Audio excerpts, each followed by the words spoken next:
You know, it's like I open up this box, it's like opening up a can of worms, you know? It's just like the most amazing, it's the most amazing project. There were a group of photographs that I knew that I absolutely had to use. I had been thinking about them for years and years and years. I had lectured on them in any number of contexts in my classrooms for a really long time. And there were a group of them that came out of the Harvard archives. This was one of them, a very early daguerreotype that had been done in North Carolina, South Carolina, of a family of slaves. But it was the kind of project that allowed me to think again about the history of black subjects in photography as well, how the black body had been used photographically. The final pieces are with text, and the text is etched into glass. They look very different once they're behind glass because the glass and the text becomes really, really important to how the audience is being asked to engage with the photographs. And so there were these beginning images that seemed to me to really crystallize and compress in 4 images the history of African Americans in the history of photography. There are 30 photographs within this series. All of the photographs for the Getty series are appropriated images from other historical sources. Harvard threatened to sue me for the use of the first photograph that I showed you. So I thought, Harvard is going to sue me for using these images of black people in their collection. The richest university in the world.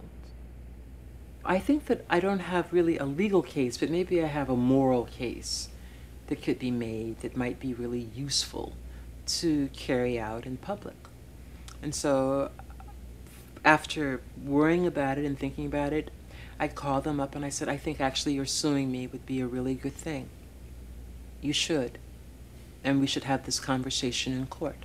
I think it would be really instructive for any number of reasons, and certainly for artists that are really engaged in the act of appropriation, who think that there's a larger story to tell. Harvard then finally thought, no, I guess we won't sue her. And then they asked me to, every time a sale was made, that I would have to pay them for the use of the photographs.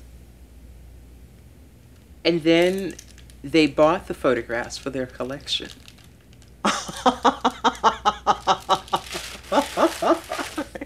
So it's like, okay, when you bought them, do I have to pay you? Do I have to pay you too? I mean, I'm a little confused.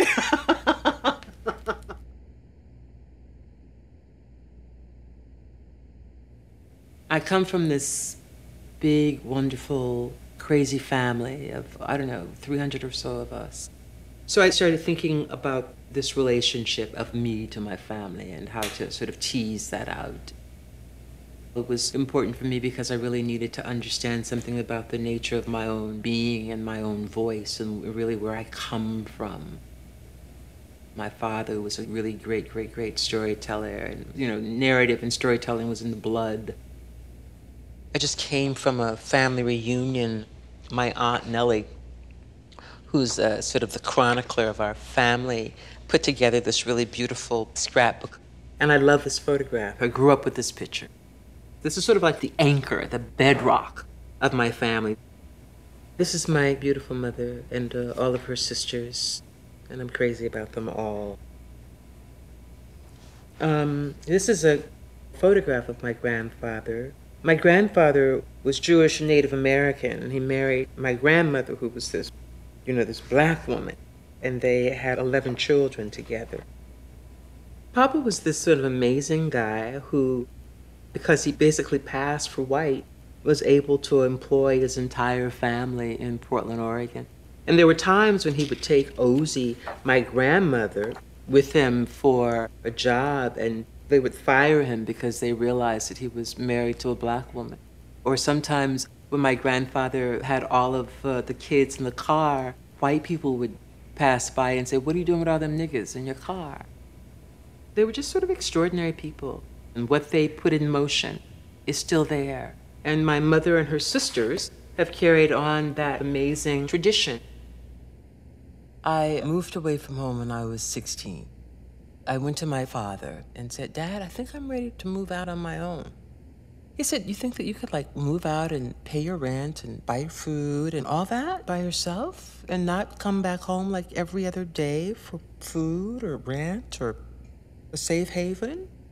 And I said, yeah, I think I can do that.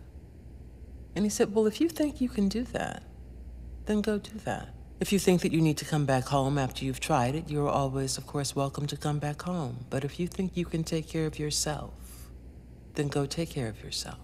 And I left home and I haven't been back since. And so I went to San Francisco with my girlfriend. I had been interested in dance and theater to a certain extent. I mean, I just knew how to dance really well and started dancing with the famous and extraordinary Anne Halprin. Anne was already really interested in ideas about peace and using dance as a way to bridge different cultures together. I didn't know what one could really do with dance. I knew that it was really the visual arts that somehow would be more my calling. And then I had a boyfriend who was a photographer, and he would film all of our parties and happenings and rallies and demonstrations. We were all radicals living in San Francisco, and he introduced me to photography. I love Atlanta. I miss it so much, so much. I was daydreaming about the Birmingham riots in the 1960s. And the image started moving. I was thinking about one particular photograph made by Charles Moore, a photograph that I love. And Charles Moore didn't really want me to use his photograph. And so I thought, okay, then I'm going to bring that photograph to life. I'll construct that moment. And so I went to Birmingham and I pulled out some students and we did a whole series of actions. And out of that came this idea to do an entire series of recreations around the idea of 1968. I realized that we were at this incredible moment, that 40 years had elapsed, that Martin Luther King had died 40 years ago, and that it would be important to look at some things that happened just before that and just after that. So that you would have to look at the assassination of Martin. You would have to look at the assassination of Malcolm. You would have to look at the assassination of Medgar Evers, of Robert F. Kennedy, John F. Kennedy. This idea of how then we arrived at this incredible moment. And then I realized that Barack Obama, of course, was running for the presidency of the United States. This incredible, tumultuous, brutal history is absolutely what makes him possible. That he could not be in that position without the death of all of those people. And so that he is literally standing on the ashes and the spirit of all those things that have come before. And I just thought, if I didn't look at those things now, if I didn't look at all of that kind of trauma and the mourning, and the sadness of the history of the last 40 years, then, I really wasn't worth my salt. I don't know if this work will be important, but I know that it's important for me, that it was important for me to look at this history, to really think about where we are now contemporarily. And it was important for me to consider deeply in my heart how we had arrived at this moment. And so then the idea that I would ask a number of students to assume the roles for themselves, and there I come to know something about that history. All those things were really very important for me to make. This is the assassination of Robert Kennedy. I think it's believed like 1968. I acted on a part of being a busboy, and I think his name is Juan Romero. At that time, when he got shot, the busboy who met him previously, he ran up to him and asked if he was okay and gave him a rosary. So that was the part that I reenacted. As an immigrant daughter, as somebody who never experienced it before, my parents don't know really much about this whole thing. And so for me to just come into that place of understanding what exactly happened, I think that was the hardest. This is Kent State, and I'm the girl in the photograph. It was an extremely emotional situation. Carrie has this ability to evoke emotion in people just from her voice, and it was so soothing. But when I got up there, at first I was really nervous that I wasn't sure how I should become sad and become in that moment. And then once she started talking to me, just all these emotions fled, and I cried really hard. Veronica, the one with the Kent State, I remember that. Oh, do you? You know, yeah, I remember that. I remember that actual photograph. I mean, I remember watching it on television. Yeah, well, some of these are just, I mean, So this these things have another kind of pitch to it, you know? What came out of these photographs, which is, you know, what I really, really love, is indeed another way of working. This idea of constructing history, not only did I want the students to be doing all the research and studying the reenactments, when did the students at Kent State die, who was there, what was her name, who were the other students that were killed. They had to do all that work. But then I thought, let's construct them in a very sort of high, artificial way. Let's put everybody on a podium. Let's put everything in there. And then let's show all the tracks. Let's show all the lights. Let's just show everything. Let's just sort of show that all of this stuff is being constructed. In this constructed place, our classroom, we revisit the past. The students examine the facts and will participate in the construction of history, a history that has been told to them by others. But now, with their own bodies, they engage their own dark terrain, their own winter. The video that goes along with these photographs begins and ends with Hillary Clinton and Barack Obama. So then I thought, well,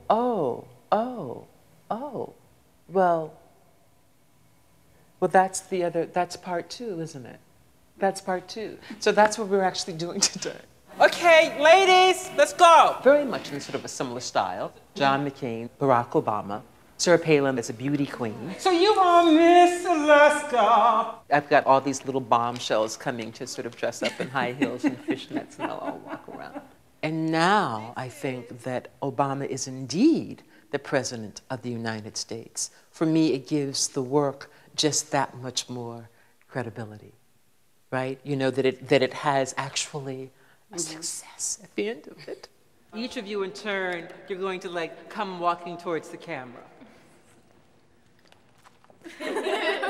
Okay? That's one of the things that we're going to do. So we have to set for that. You're going to start walking in this direction. We may have to move. The other day, I came home from Chicago, and I immediately plugged in my tape recorder, and I made a series of phone calls to a number of people. All kinds of people that I've been in touch with over the last many, many years, to ask them about what they were thinking at that moment, that it seemed that maybe Barack was actually going to be president. I spoke to people who, for the first time ever, said, my country, my country, my country. Because I think really, it's sort of like really claiming yourself. And it's a certain confidence. And you're all involved in theater, so you're all going to be working in front of other people. But I think it's even bigger. I think it's really about connecting with a story that is larger than you. It's not about you. It's not about you. We're using these bodies to talk about something else that's much bigger than we are, okay? And so find confidence in the historical story that we're going to use your body to express this story through. 1, 2, 1, 2, 1, 2. In one moment, there was an enormous shift in the American imagination. In one moment. People who had never considered, African Americans who had never considered this to be home, this to be a place that represented them, suddenly said, my country, and my president, and my, ours.